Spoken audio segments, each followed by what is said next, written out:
Hello, Rob. I'm so sorry. That was great because you sort of moved through the door as you said it. It's like you're actually like proper method it. Like you actually walked through the door and said hello.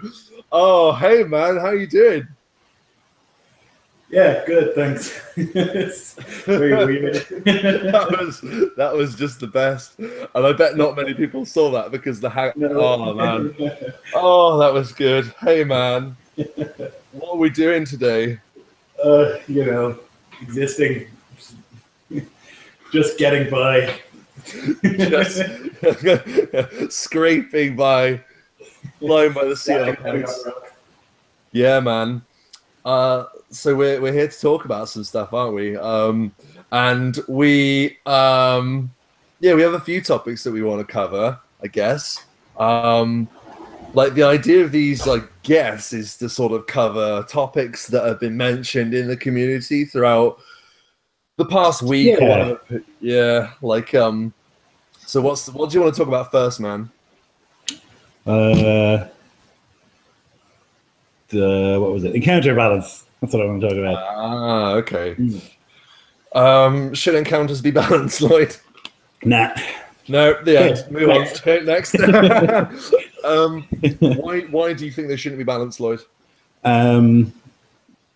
Because that's not always going to be the case. You're not always going to walk into a situation in a fight where everything is like conveniently just the right difficulty.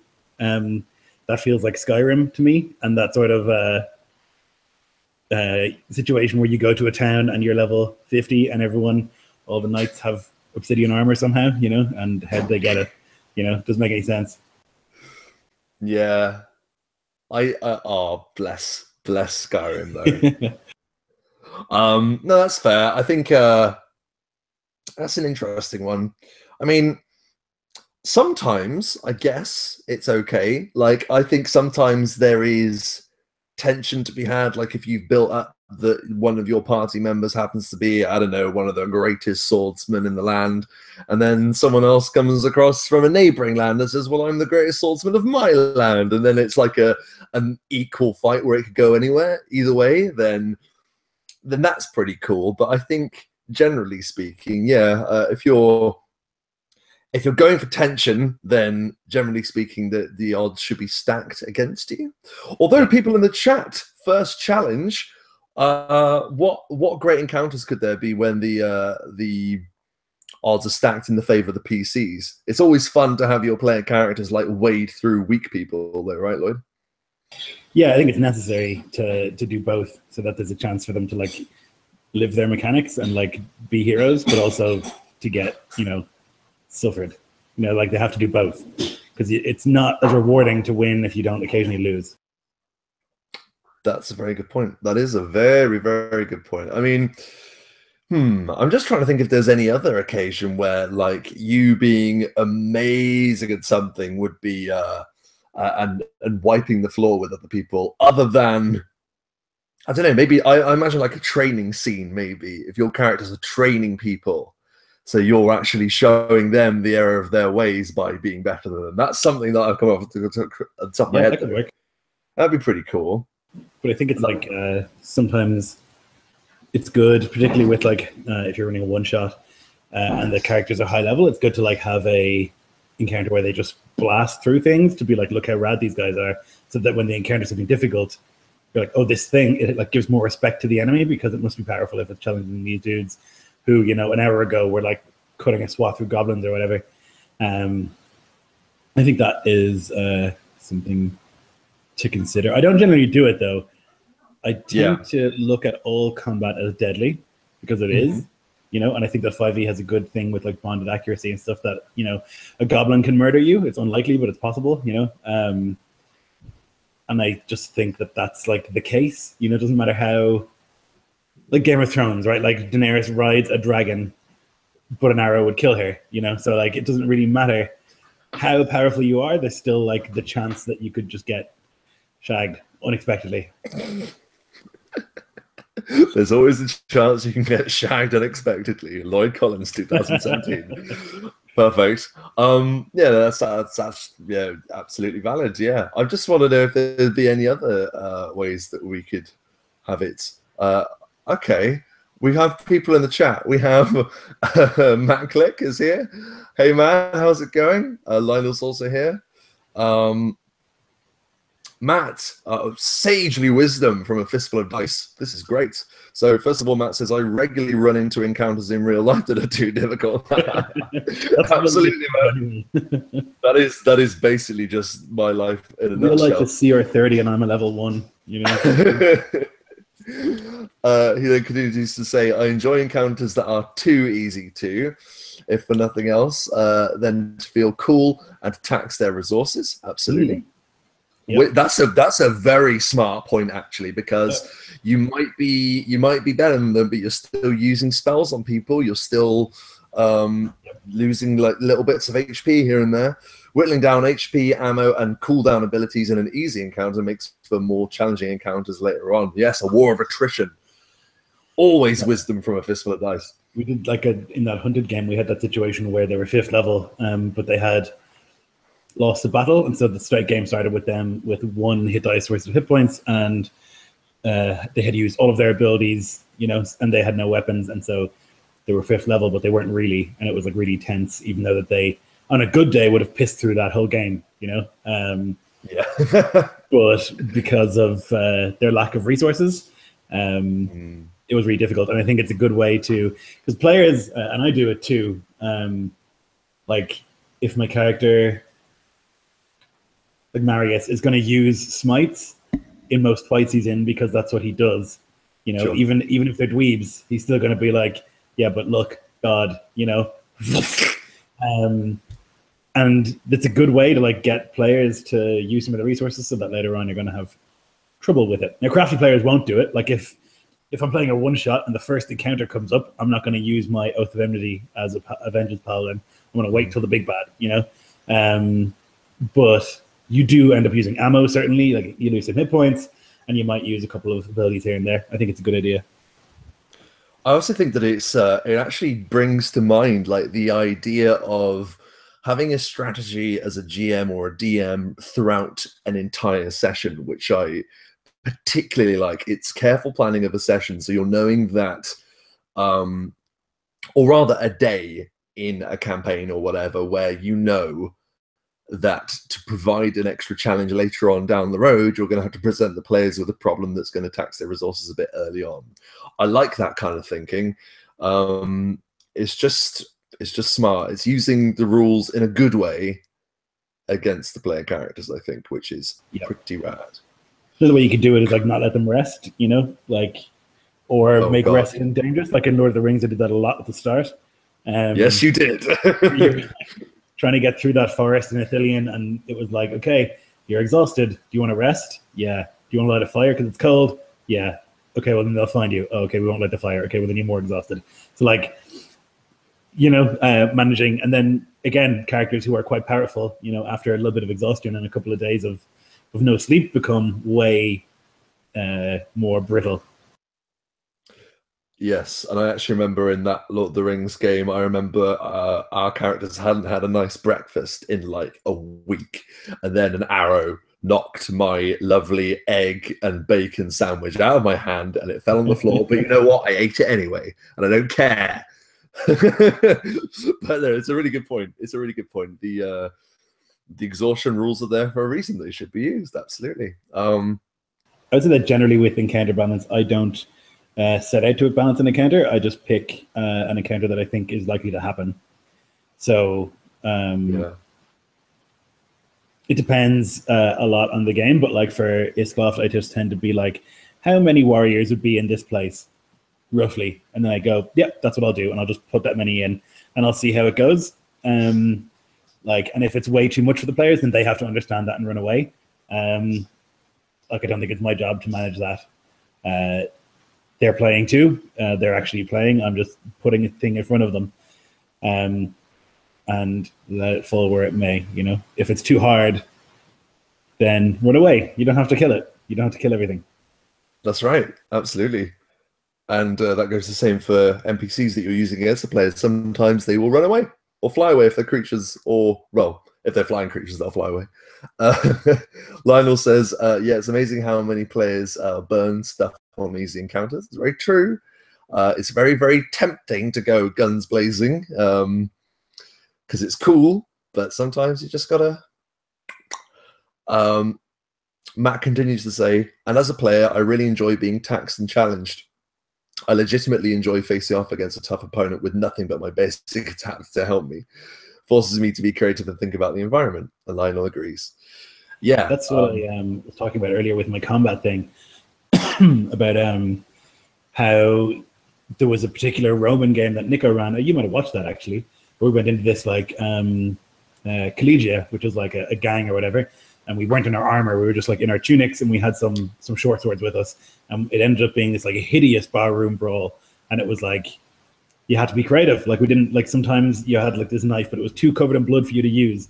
So it fell out of your hand. You'd like pick up a brick and like hit somebody, and like it felt really like dirty and awful, which I really liked. And it was really scary because, like, when you're not wearing your armor, you're just a dude, you know. And if you get stabbed, then you've been stabbed, which sucks. Yeah, absolutely. I think some of my favorite encounters I've ever had have involved really desperate measures to be used to actually win the day.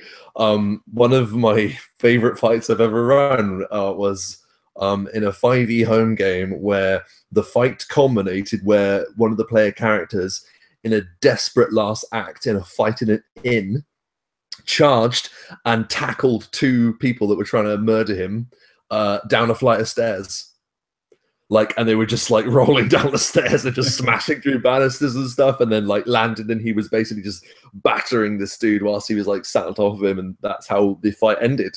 And it was the most grisly yet improvised way to take someone out. I think it was great. But that brings us on to, I guess, our next topic, Lloyd. Yes, I guess it does. I couldn't find the unmute button. I couldn't find the unmute button for a second. I was like, I was like, we've talked about this, Lloyd. I don't remember what was next. Fighting. So is it realistic fighting versus stage combat, as I suppose we can call it? Yeah, well, to me, it was realistic fighting versus like movie combat, you know. So yeah, I think that and Game of Thrones, I think, generally does a pretty good job, but sometimes, like, there's that one fight scene at the Tower of Joy, which is just real silly, you know. It's real silly. It's real dumb. And I'm particularly thinking of, like, I don't know, it's meant to be funny, like in Princess Bride, you know, where they have that like long, I was fighting with my left hand, you know, that whole thing. That kind of like, haha, how about you? And like people just like ting, ting, ting, ting. And like, you're not ever looking to hit the other person's sword, you're looking to hit them in the face, you know, like, most of the time you're not looking to like just smack swords together. It looks cool, but it's not going to help you kill the person or hurt them.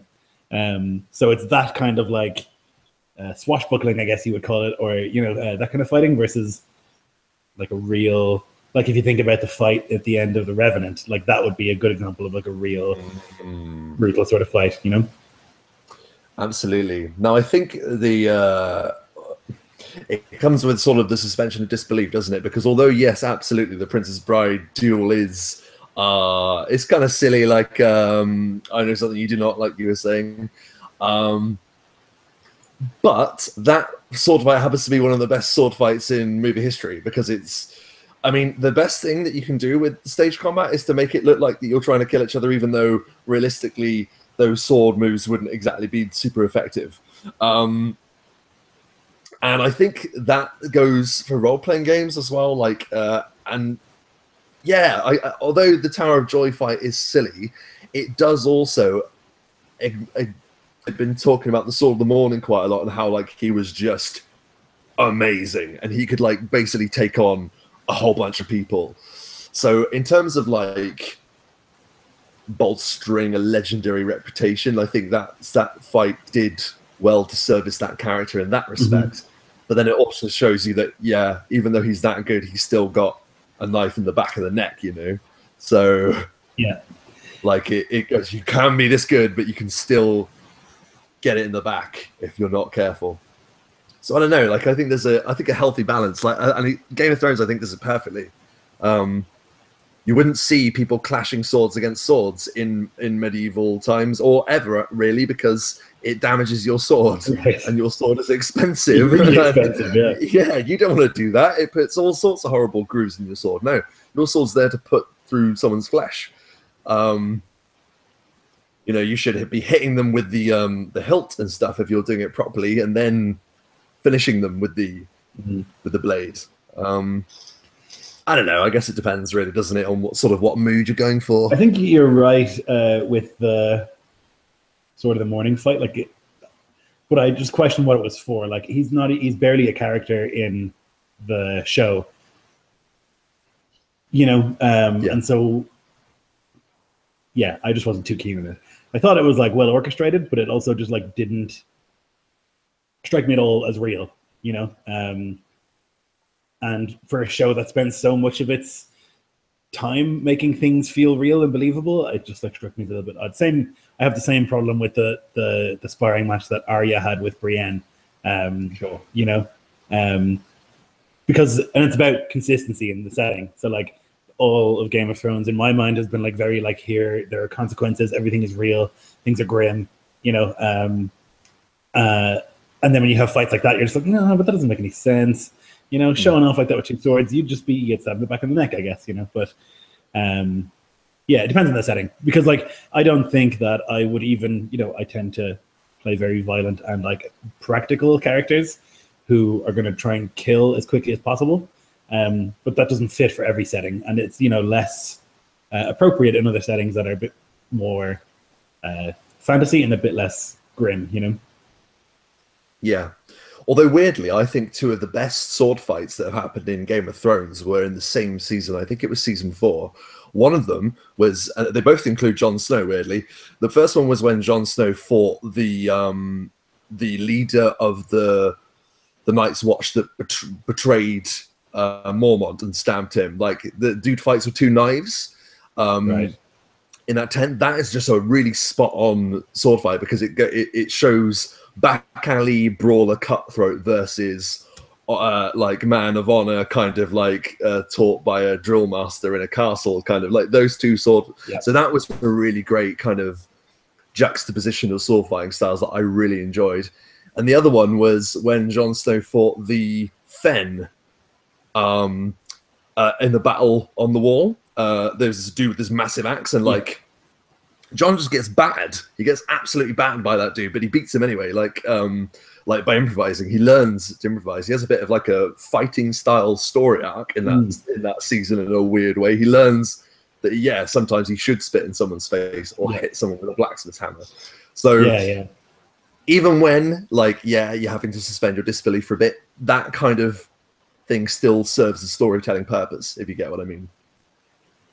Yeah, I think I do. I think that no, it's gone from my brain. Never mind. Let's have a quick look at the chat, because we've got some more comments. Do you want to read some, or shall I? Yeah. So Ryan says, what advice would you have for DM playing with new players? May not understand what's too hard, or may not get the hint that they should retreat. So if they're really new, I would if you've introduced an element that's too difficult, then you can just look up and de-roll as the DM and just be like, hey guys, so it's possible that you can run away. There's nothing stopping you. You don't lose the game if you leave or if you run away. It's an open world and people do flee all the time. Most people never fight a monster in their lives. No problem or no shame to you running away. Absolutely. It's the easiest and best thing to do, I think. Other than that, you can just drop hints. You can have them make a check about the monster or the whatever, and you can be like, oh, this is a pretty scary thing. You can just have its first attack wreck one of them, and they'll be like, oh, this is way beyond us, so it's stuff like that, I guess, would be my advice. Do you know something that I enjoy doing, and it's weird, it's something that I've noticed about people playing the game. When player characters are told they succeed a perception check, okay, and you tell them, oh, you see this, the characters that the players will then trust that information. So if you say to the players, you are looking upon this beast, and it slowly begins to dawn on you that this fight is not going to go your way. Like, when you say it like their characters are perceiving that, they will trust that, and they will go with that. So that would be my advice for that as well, I think. Players trust their characters. So yeah, that's what I'd say about that. Yeah. M6Del Shadow says, remember when Azarax cut off his hand? That was insanely awesome. Yes, it was insanely awesome. Yep. I mean, I can't really say much more than that. It was pretty awesome. He did that to sacrifice his hand for the for the rest of them, I suppose. Yeah, totally. Then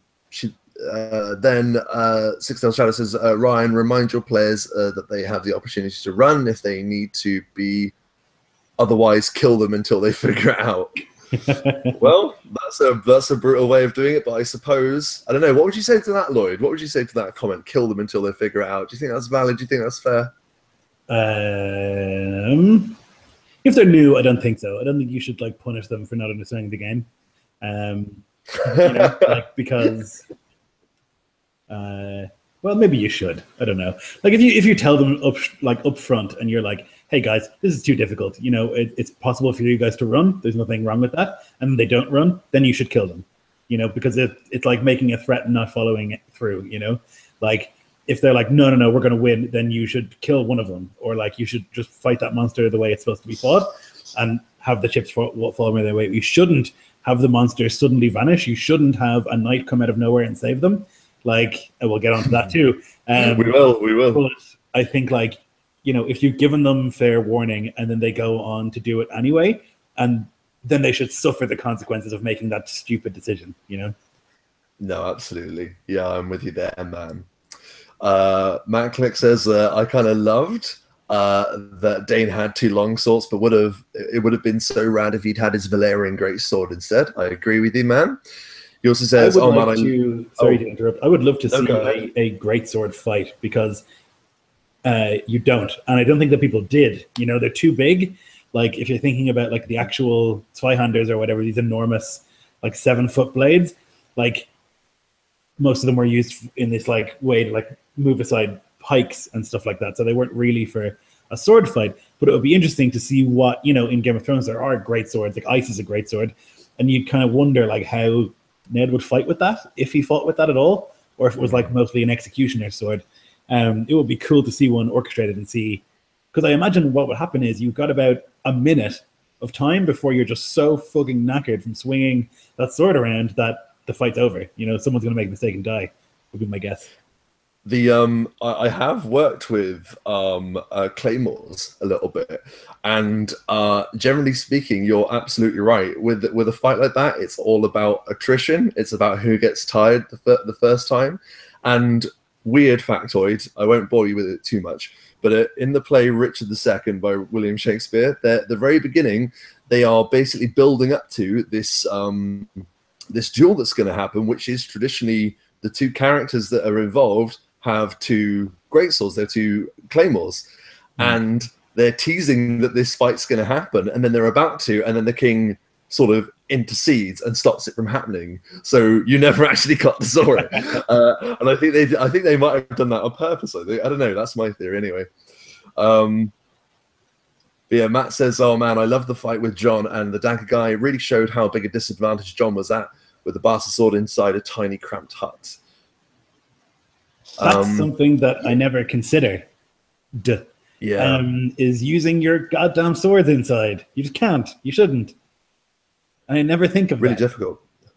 That's really it good. Is. I mean, it is really good. Like, and not only like I said before, is it like a character sort of thing? Like, the dude has an advantage over Jon because he's fighting it in close quarters, like he would do when he's fighting people in his back alleys in Flea Bottom or wherever he's from. And not only is it making a whole point about his character that he's a bit of a backstabber, but yeah, it actually adds like a viable bit of tension that like he's just at such a disadvantage because there's no space. But for your RPGs as well, like, you know, I played a Viking dude for years who had a greatsword, and that was like his thing. But there was many situations in which he should not have used that greatsword. If you're inside, you just can't. You know, you can barely use a longsword. I think inside, you should be pulling short swords or daggers or an axe maybe or something. I never really thought of that. I'm gonna start enforcing that. And also, like, this is something else that I would consider or suggest to people to use. It's not just obviously minimizing the space that people have to fight, but also, okay, I've got an example. So, like, I had to play a character who I was running a game and one of my friends he was playing a monk. And one of the great things about a monk is how mobile they are. Like, and this is in 3.5, where this dude could run like 100 feet, and it was just absolutely ridiculous. So at one point, I had him standing upon this very, very, very thin pillar of rock in the mountains, and he basically had to balance on this minute pillar whilst fighting all these dragonkin that were swooping down and trying to attack him. And not only was it limiting him, it was also cool because as a monk, he was having to show off all of his cool balancing stuff, and he'd have to jump in the air, hit them, and then land back on it and stuff. So it can also be a cool factor in building tension in your encounters, I think. No matter how ridiculous, like, or over the top, like, the situation may be. But I like the idea of, like, the not being able to use big swords in, like, narrow castle corridors and stuff, man. That sounds really cool. Well, like, lots of towers and stuff are built with this express design so that you can't, you know? They, like, turn in a way so that if you're going up, it's almost impossible to swing a sword because you go around to the left, and most people are right-handed. And so the guy who's, like, fighting backwards, is able to swing his sword down at you, but you are not able to swing because there's a wall in your way upwards. Yeah. That should really be a bigger part of the whole invading a castle thing. Yeah, definitely. When it comes to corridors, like, you're much better off with a spear, or, you know, like, you're at a severe disadvantage in that case, which is pretty cool. Yeah, man, I'd like to see what you do with that. Your turn to read some questions or comments. Yes. Ryan says an episode or two behind Lore Keepers, which we were to watch when he saw us streaming. Man says, I agree. It would be cool to see a greatsword fight, maybe Clegane Bowl. I look forward to that. That will happen, I'm sure. They teased the shit out of it in the last episode. Great. I would like to see that, yeah. Although I think the Hound fights with a longsword, doesn't he? Yeah, at the moment, yeah, he does, but that could change. You never know. Yeah, that would be cool. I would just like to see it because I can't really picture it, you know? Because especially for a movie or, like, you know, movie fighting, I can't imagine that there would be any, like, clashes of greatswords because I feel like you just break the sword, you know, even because there's so much weight that, like, if you, like, swung it and you can't do, like, a ching ching because, like, the swords are too big and too heavy. So I think it would be a lot of, like, and then somebody misses, and it'd be kind of hard to orchestrate, I think, you know? While we're on this Game of Thrones thing, I mean, that was the really smart thing about the Mountain and the Viper fight, was because he had, like, reach on him, so the Hound wasn't able to just cut him in half. So, and because it's slow, like, he's able to sort of dance around it. So, although it packs an awful lot of punch, especially when it's a character like that using that weapon, there are ways around it. Obviously, it didn't go too well for him, but like, it's still something cool to consider that certain weapons have advantages against others, which I do like. Mechanical things you can do, like you can do the weapon speed thing, you know, where different weapons go at different times. Where you add, like we played, and Bucky's ran this like thing where we tested all the different initiatives, and one of them was like, depending on what action you're going to take, you roll different dice for your initiative. I hated it. It took so long, but I think the idea is solid. I like the idea of, like, different weapons just being less quick. So, like, if you're using a dagger, you're obviously going to be quicker than somebody who has to swing a great axe, you know, or a great sword. In that case, then, what could fix that then, Lloyd? In my I'm not a huge mechanics dude. Maybe this would be completely flawed, but what if you just had a standing initiative for your weapon rather than having to roll for it with certain advantages because it's quicker? Wasn't it that you roll a d4 for a Yeah, like you declare like whatever the lower number is. Yeah. So if you were going to cast a spell, you would roll, this dice plus this dice. What you could do certainly, but it might be a bit of work, is like if you're using a two-handed heavy weapon, you take 2 away from your initiative, or if you're using or if you're using a dagger, you add +4 to your initiative, something like that. Which I think is what they do with the DMG for the weapon speed rule, but I'm not too sure. I never really looked into it. Sure, and that would be cool because there is always the chance that there's someone with a great sword that's also, as they put it in Game of Thrones, like freakishly fast as well. That's something to consider as well. So there's always a chance that they could still be quick with it, like on the one occasion or whatever. Where do we get to? So yes, Hound versus Mountain, absolutely, that's Clegane Bowl. Fallen Syndicate says there's some videos that show Zwei fighting. Yeah, there's absolutely loads of that you can go and check out. What I particularly like about it is and it's something that's a bit of a sore subject, really, is because Eastern martial arts is highly documented. It's very, very well documented. Whereas Western martial arts, when it came to your long swords, your broadswords, your great swords, that all the techniques of that just aren't very well documented at all. From what we do know is that the counter is just vitally important when it comes to if you're just going to be using a sword against someone else. The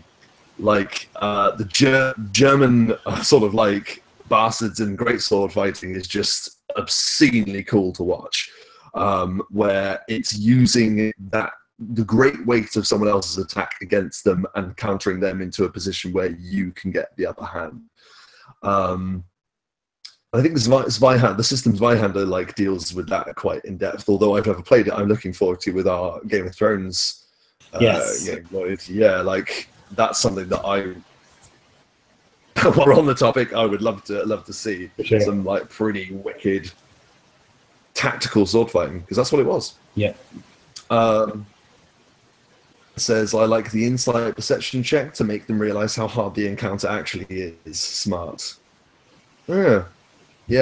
And I don't mean just basing it on the roll. I mean just allowing your characters to understand, going back to what we were saying about encounters being too hard, just have them innately understand. Like, we all have our instincts. Like, when something's going to go badly for you, like in real life. Why shouldn't your characters? They should instantly know, I'm not going to do well here.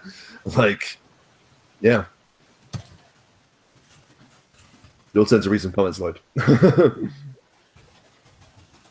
Okay, let's see. So Ryan says, I'm imagining some crazy core shit. Great sword, sparks, weapons breaking. Yeah, that could be cool. Nice. Could be very interesting in core. Although, would you have the metal? There should totally be add-on rules for certain weapons indoors and corridors. Yeah, I agree. What were you going to say? I was just going to say that Crawl's metal enough.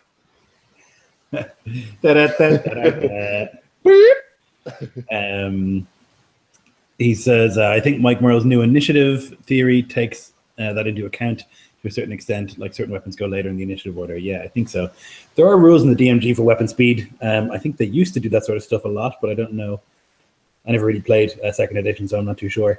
But I feel like you had initiative based on your weapon. But yeah, it's interesting to think about. The only reason I wouldn't go for anything like that is because, I'm a huge fan of making. We always talk about this. We like our combats to be fast, don't we? We like to get them in and done kind of thing, So if it was going to slow down the experience, then I probably wouldn't use it, to be honest.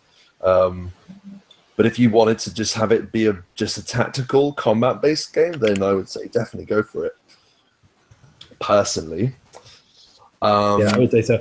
You want to be careful about making the fight too long. It's already pretty complex mechanically, so yeah, there's a balance between having fun and the realism of it, Yeah, totally, absolutely. So you mentioned something else about a knight coming in out of nowhere, which brings us on to our next topic. I did a very, very brief stream about this, but I held back because I wanted to talk about this predominantly on this stream, and that is the subject of Deus Ex Machina in role-playing games. the meaning of which is a contrived development that is not foreshadowed or hinted to in any way beforehand in a narrative. So what are your thoughts on this, Lloyd? Because I think we're going to have an interesting discussion on this one, I feel. I hate it so much. It's so lazy. I don't like it. It is. The only way that I tolerated it is in Lord of the Rings, because it's like so established that Tolkien does it all the time, and so I would allow it in my Middle-earth game, but I don't like it in any other games. I think it's fucking nonsense. It's lazy. It's dumb. I hate it. Would you consider this, though, that the Eagles isn't actually Deus Ex Machina? Would I consider that? I would not. I would see. This is the thing that I stumbled upon, and I don't know if I actually think this properly or not. But the idea is that you haven't hinted that it can happen, and it is hinted at that it can happen a few times in the setting. Like they do show up, and from time to time. So is that? And this brought me onto this whole thing, right? And I'll give the example here. Say, for example, that your party characters have fallen into a trap, okay, that the main villain has set. And then all of a sudden, out of nowhere, a man teleports in wearing a grey cloak or whatever, grabs them and teleports out again and saves them. Now, that would be Deus Ex Machina, wouldn't it, Lloyd? Technically. But there is an argument, I think, to say that it isn't. Because if you allow teleport to be in your setting, and scrying and spells, then that is technically okay. So it's that to be able to happen. It's not a technical, literal interpretation of Deus Ex Machina, but it definitely is a really unlikely, very convenient saving of the players when they've gotten themselves into a situation that they can't get out of, or you put them in a situation that you can't bring them out of, realistically. So I think that sure, maybe it's been foreshadowed that there is teleportation in the world, but you haven't foreshadowed that this guy is going to come to save them. It's like saying, oh, you foreshadowed that people can walk in the world, and so it's not a surprise when someone heroically, 100 men walk around the corner and save them. I think it is still a surprise, and I think it is still not great storytelling. I think it can work sometimes. It's kind of pulpy or something, but I think overall it just feels very don't have a way to get them out of here. Better do something suddenly and magical, Absolutely. No, I completely. To be honest with you, I'm on your side, but I like these thought processes because it gets us to talk. Because the other thing I'd say, which is something that I have just forgotten. Hang on, wait for it. It'll come back. Hang on. Oh no, it's gone. Oh no. Cover for me, Lloyd. It's been happening to me all day. So I've done it once in Middle-earth, in the Middle-earth campaign. The Eagle saved you guys once. Yes. It's the only time that I've done that. And it fits for Tolkien because he does it literally all the time. Gandalf in The Hobbit is just this. That's all he does in The Hobbit. Is he brings them somewhere and then he vanishes, and then when they need him again, he appears and saves them. He does that many times in The Hobbit. He does it in Lord of the Rings as well. And so I think he's Gandalf the God Machine. That's his title. It's all he does. And I just don't think it's very good. I don't think it's very rewarding storytelling. I think it shows a lack of consequences. If your players can get into these situations and then you save them consistently through various means, whether it's Eagles or Gandalf or, it shows a lack of consequences. I completely agree. I've just remembered what the thing was I was going to mention, though. And the difference is, I think, and this is something to consider. Don't forget, Lloyd, I completely agree with you, but this is just something I want to add, and this is the trap that maybe some people could fall into. I don't know. When you're talking about Deus Ex Machina, and you look at novels, and you look at TV, and you look at all kinds of media, You are being told this story because you are outside of it. You are receiving information that sometimes the characters themselves are unaware of. Is dramatic irony. So when something happens, it's okay for the audience because they're like, oh no, but we saw that blah blah blah was going to be there at this time, so of course they came and saved them. The players don't, the characters don't know that, but yeah. But in a role-playing game, sometimes the players will only have certain information because they are experiencing the story, not having it told to them. So something could happen in the game happened when those players weren't around, because that's they're our only viewpoint characters. Do you see what I mean, Lloyd? Yeah. Mm-hmm. Think about that. Is that okay? Maybe. I think like that it still is going to feel as save the day, you know, if the players don't expect it at all, it's going to feel like, oh, we've been saved. We've obviously fucked up. We've been saved for something. Just because the players don't know doesn't make it not cheesy. Like the characters don't know, you know, I think. Because sure, maybe like they've gone on a mission and they like left a city behind. And when they left, people in the city, you know, the leaders were like, okay, we're going to go after them. Maybe they were like, oh, you need to come with us. We need your help. And they're like, no, we're not going to do it. And then a day goes by and they decide they're going to do it. And then they appear. Yeah. Sure. And maybe that can be exciting. And maybe once is okay, you know, for this kind of technique once. Mm-hmm. But I think that if you do it frequently, it creates a feeling that your players can't actually be in danger if they're saved all the time, you know? Okay. Would be my thoughts on it. Like it's fine occasionally or once, I would say once at most. But any more than that, and it starts to be like, oh, there's not actually any danger. Yes. Yeah, I completely agree. And I think, oh, damn it, I've forgotten what I was going to say again, Lloyd. Oh my God. Your brain is falling out of your ears. It is falling out of my ears. It's ridiculous. I think, no, that's it. So I think that the thing to take away from that is to absolutely understand that, yeah, absolutely, the player characters might not have the information available to them to know why they're being saved or whatever, or the interception has happened.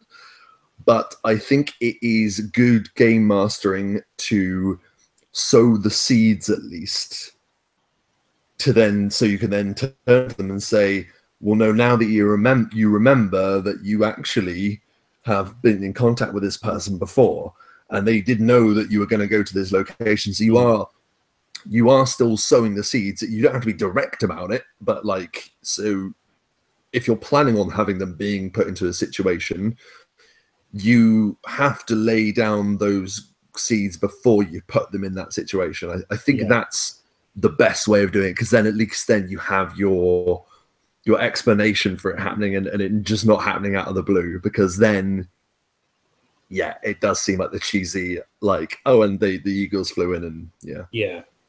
But I don't mind the eagles, and I don't mind the Gandalf thing, because you're right, it's Lord of the Rings. It's the eucatastrophe thing. It's catastrophe going from good to bad. That's what catastrophe means. Well, eucatastrophe was the word Tolkien made up, which means going from bad to good. So it's totally his ballpark. Yeah. I think we have some more questions as well, I think, or statements. Chris Wilhelm is with us. Hey, man. Hello. And he says, a long fight isn't bad. A boring fight is something else entirely. Good point. Yeah. Good point. Crunchy combat rules don't bother me, since you're interacting with the game aspects of RPGs. Players who take more than their fair share of a turn and not being prepared for their turn bothers me far more. I completely agree with you, Chris. That really bothers me. When people take their sweet ass time for whatever reason. Like, I love descriptions, but like, you know, sometimes you need to reel it in. 10 seconds. See, I think a little more depending on what it is. It depends on what it is. But yeah, I'm with you there to an extent. I think he's right though as well about combats. Like long combats aren't a problem, but boring ones are. Like I've played games that are just a combat encounter. Like I played one yesterday that was basically from start to finish a combat encounter. It was great. So it's when it's, you know, the players versus 50 goblins, like that's a boring encounter. That's just like, that's dice all day long and nothing happens, you know. But you can have a lot of combat and it be interesting. I agree. Yeah, absolutely. It's about having a like diverse nature to it, I suppose, and having different sort of objectives and different rises and falls in it. I think that's the idea. And then you're always giving those mechanics, no matter how crunchy it is, like something to sort of like be decorated by, I suppose. I better read something. Sure. Ryan says, yeah, that's the trick. How to balance realism with fun encounters, not getting bogged down with too many rules. Still might experiment someday with Merle's system. Getting bogged down in rules is a problem. I don't find it happens with D&D because I know it so well, but I only know it so well because I've played it so much. It does happen to other systems that I run. It happens to me in Star Wars relatively frequently. Oh God, yeah. Like I've played around a lot of that game, but I don't know the rules incredibly well. And there are lots of, it's a system that has a lot of specific rules, and I think that those are systems that I struggle with. D&D, in my mind, maybe it does have a lot of specific rules. I just know it really well because I've run it so much. So it doesn't strike me as very mechanically complex. But yeah, I don't even know what I'm talking about anymore. Fucking rules are bad, I guess. Rules are bad, but also good. And remember, kids, it's a game. I'm with you on the Star Wars. Like when you ran it for me, it was absolutely fantastic. We had great players, had a great time. But if it wasn't for that app that basically told you what it was, like, and even then you were telling me the result, like I'd be lost. Like, and I know that's just because I haven't played it enough, definitely. But you know, if that's getting in the way, then it's getting in the way of you like fully enjoying it. I think so. I was lucky with that app, and it's a shame it's gone because that was beautiful. You listening, Google? Yeah, so that shit out. Who else we got?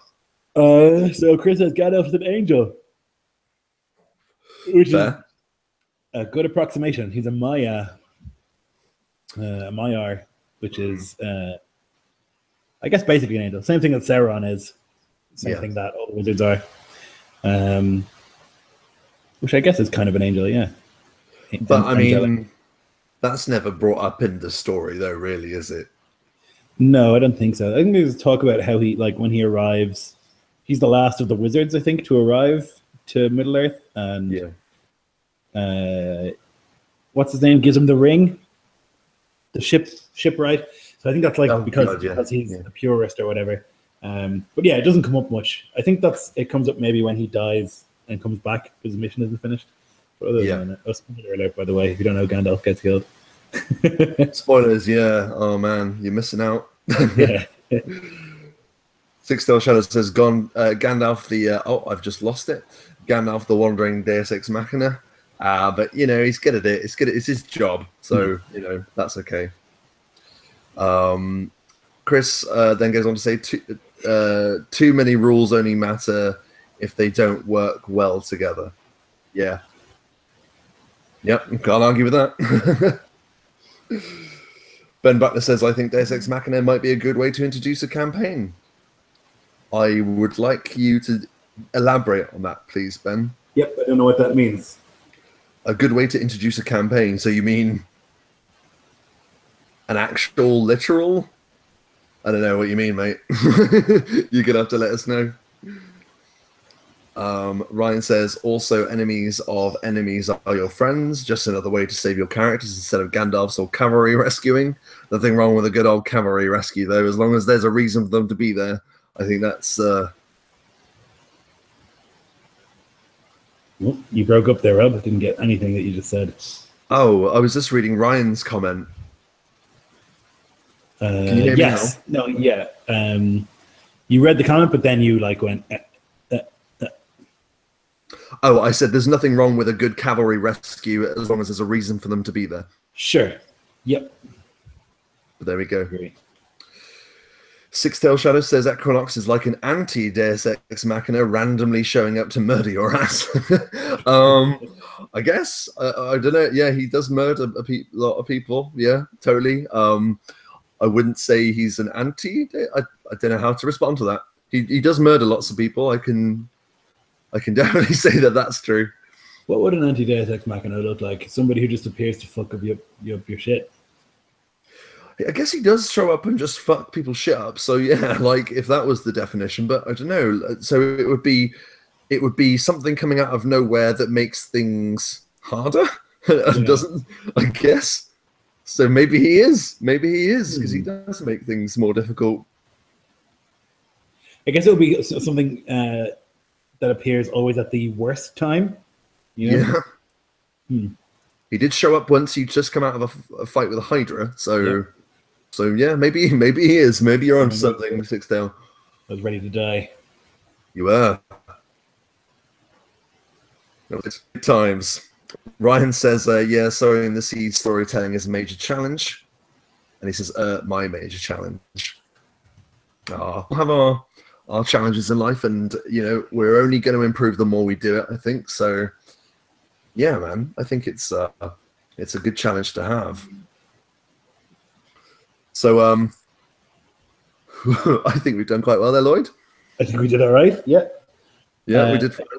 I think our tiredness is showing. I definitely feel it. I don't have the same verbosity or the same sort of like ability to rant on end, because I'm just like very tired. Me too, man. We're both very busy lately, I think. Yeah. Did a long day of stage combat. It's very tiring. I saw that, man. I saw your post about it. That's really cool. How are you finding it? Great. Good. Yeah. They're just like very delicate. They don't want to hurt each other, which is good. They shouldn't. No, that's the main thing. Yeah, that's the main thing about it. But it's having difficulty getting them to like commit to looking like they're hurting them, because it's very hard to like try very carefully not to hurt someone while looking like you want to kill them. Like that's a difficult line to get through. I think in a way, sometimes that could be something that a DM might go through, perhaps. Is the idea of you making it look like that you as the DM are out to like kill them. Yeah. But though you are out to kill them, so it depends. But it's good for the player characters to sell the nap, the smack noise. Definitely. So there we go. That's something to take home. I guess I'm so tired. I'm so tired with you, Lloyd. It's a sicky shit. It is. But yeah, anything else that you want to mention before we wrap this up? If you have any further questions in the chat, by all means, whack them in. Anything that you want to say about anything we talked about or anything else, that'd be cool. We'll hang out for a little bit more, maybe. And if not, we will go to sleep. Oh my God. The sweet serenading song of my bed. Oh, okay. So we have Ben Buckner explaining what he meant by his comment earlier. So Deus Ex Machina to kick off a campaign, using your example of the man teleporting into the bad guy's lair to rescue the PCs, instead of that being the repercussions, have it be the start. No, absolutely. Like, I mean, if it's like that's the very beginning, then he'll obviously have his reasons, and you can then say, oh, he's been looking at this villain for some time, and yeah. I think so. I guess it could be interesting. I think starting in the middle is always good. Mm-hmm. Yeah, it's just exciting. You can skip the tavern, pretty frequently without missing out too much. I think, like it's a tired old trope for a reason. I think, starting in the middle is usually more exciting. Yeah, no, I'm with you there. Like, I don't think there's anything wrong with the tavern every now and then. Yeah. But like certain things, I've seen it done really well. But yeah, I'm with you, man. Like, it's like I always use it. I'm just gonna say it's like Star Wars. It starts off in the middle of a war. Yeah. Like there's people shooting. Like that's the best way to start something off, is to start with a bang. So absolutely, for Ben suggesting that. He then continues to say, in media res, a way to motivate the players at the beginning of the campaign. Yeah, spot on. Ryan says, okay, you guys are beautiful, amazing storytellers. Oh, thanks, man. That's really Thank nice. you. And he says, thanks for doing what you do. Take it easy and get some sleep. Outie. There you go. Okay. Outie. I'm gonna steal that. Outie.